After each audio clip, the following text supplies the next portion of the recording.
শেখ হাসিনার এই যে রক্তচক্ষু, শুধু সংস্কার নিয়ে থাকলেই চলবে না, পাশাপাশি আরো অনেক কাজ করতে হবে বলে মন্তব্য করেছেন বিএনপির সিনিয়র যুগ্ম মহাসচিব রুহুল কবির রিজভী।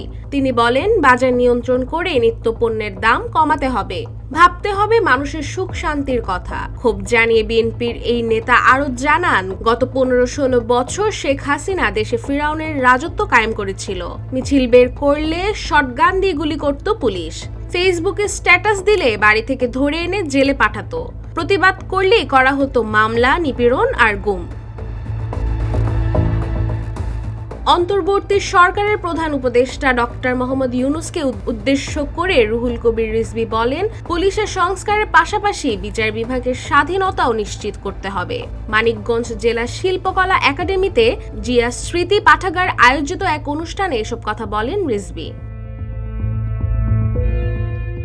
বিএনপির এই নেতা আরো বলেন, শেখ হাসিনা বড় বড় মেগা প্রজেক্টের মাধ্যমে লুটপাট করেছে হাজার কোটি টাকা, নিজ পরিবার সহ বিদেশে পাচার করেছেন প্রায় 28 লাখ কোটি টাকা। এমনকি সর্বত্রই প্রশ্নপত্র ফাঁসের সংস্কৃতিও চালু করে শিক্ষা ব্যবস্থায় ব্যাঘাত ঘটিয়েছেন হাসিনা। তাই এমন পরিস্থিতি থেকে দেশের উন্নতি ঘটাতে হলে প্রতিষ্ঠা করতে হবে দেশে গণতান্ত্রিক শাসন ব্যবস্থা। রাশিকা হোসেন, রূপালী বাংলাদেশ।